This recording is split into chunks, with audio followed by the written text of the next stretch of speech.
ಕಟ್ಟಾಗಿದ್ದ ಮೂಳೆ ಮಾಂಸ ಎತ್ತಾಕ ಬಂದು ನಮ್ಮ ಅಮ್ಮಂಗೆ ರೆಡಿ ಮಾಡಮ್ಮ ಅಂತ ಹೇಳ್ಬಿಟ್ಟು ಕೊಟ್ಟು ನಾನು ಗುಂಡಿ ತೆಗಿಯಕ್ ಹೋದೆ. ಯಾಕೆಂದ್ರೆ ನೆನ್ನೆ ಕಲ್ಕುಸ ಎತ್ತಾಕ ಬಂದಿದ್ವಲ್ಲ, ಅವ್ನು ಉಣ್ಬೇಕಾಗಿತ್ತಲ್ಲ. ಅದಕ್ಕೆ ನೋಡಿ ಆಲ್ರೆಡಿ ಒಂದ್ ಉಣಿದೀವಿ, ಇಲ್ಲೊಂದು ಗುಂಡಿ ತೆಗ್ದಿದೀನಿ, ಅಲ್ಲಿ ಗುಂಡಿ ತೆಗಿಬೇಕು.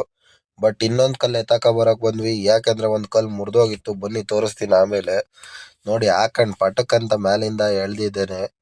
ನೋಡ್ಬೋದು, ನೀಟಾಗಿ ಎಳಿಬೇಕು, ಇಲ್ಲಾಂದ್ರೆ ಅರ್ಧಕ್ ಮುರಿದೋದ್ರೆ ನಾವ್ ಎಳ್ದಿದ್ದು ವೇಸ್ಟೇನೆ. ಹಂಗಂತ ಕಟ್ಕೊಂಡು ಎಳ್ದಿ ನೀಟಾಗಿ ಎತ್ತಾಕೊಂಡೆ ಗಾಡಿಲಿ ಬರೀನ್ ಹಾಕೊಂಡ್ ವಿಡಿಯೋ ಮಾಡ್ತೀನಿ ಅಂತ ಹೇಳ್ಬಿಟ್ಟು ಸಿಂಪದಿಗೆ ಅನ್ಕೋಬೇಡ್ರಿ. ನಮ್ ರೈತರ ಮಕ್ಳಿಗೆ ಎಲ್ಲ ಏನ್ ಅಭ್ಯಾಸ ಅಂದ್ರೆ ಬನೀನು ಮತ್ತೆ ಒಂದು ಶಾರ್ಟ್ಸ್ ಹಾಕೊಂಡು ಆರಾಮಾಗಿ ಓಡಾಡೋದು. ಯಾಕೆಂದ್ರೆ ನಮಗ್ ಸೆಗೆಗಳು ಅಂದ್ರೆ ಆಗ್ ಬರಲ್ಲ. ಹುಟ್ಟಿರೋದ್ ಮಿಡ್ಲ್ ಕ್ಲಾಸ್ ಅಲ್ಲಿ ಆದ್ರೂ ಬಾಳ್ತಿರೋ ರಾಜನ್ ಲೈಫ್ ಇದ್ದಂಗೆ ನಮ್ ಗಿಲ್ಲಿ ಹಣ್ಣು ಅಂತಾರನೆ. ಹಂಗೆ ನಮ್ ಗಿಲ್ಲಿ ಹಣ್ಣನು ಅದಕ್ಕೆ ಗೆದ್ದ ಅಂತ ನೀವ್ ಅನ್ಕೊಂಡ್ರೆ ಅದು ನಿಮ್ ತಪ್ಪು. ಅವನ ಕಾಮಿಡಿಯಿಂದ ಅವನ್ ಗೆದ್ದ.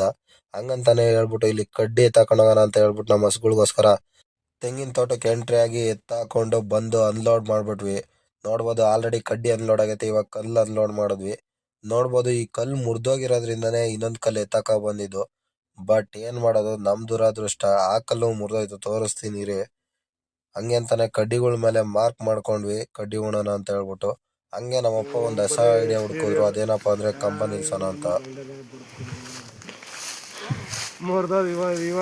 ಸೈಡ್ ಹೋಗು, ಆ ಕಂಬಿ ಅಷ್ಟು ಉದ್ದ ಇದೆಯಾ ಅಷ್ಟೇ. ನಮ್ಮಮ್ಮನ್ನ ರೇಗಿಸ್ಕೊಂಡು ಕೆಲ್ಸ ಮಾಡಿ ಹಬ್ಬನ ಎಂಜಾಯ್ ಮಾಡಿ ಅಪ್ಪ ಅಮ್ಮನ ಜೊತೆ ಖುಷಿಯಾಗಿದ್ದು ಹಂಗೆ ಬ್ಯಾಂಗ್ಳೂರ್ ಕಡೆ ರಿಟರ್ನ್ ಗಾಡಿ ಎತ್ಕೊಂಡ್ ಬಂದೇ ಬಿಟ್ಟೆ ಗುರುವೆ.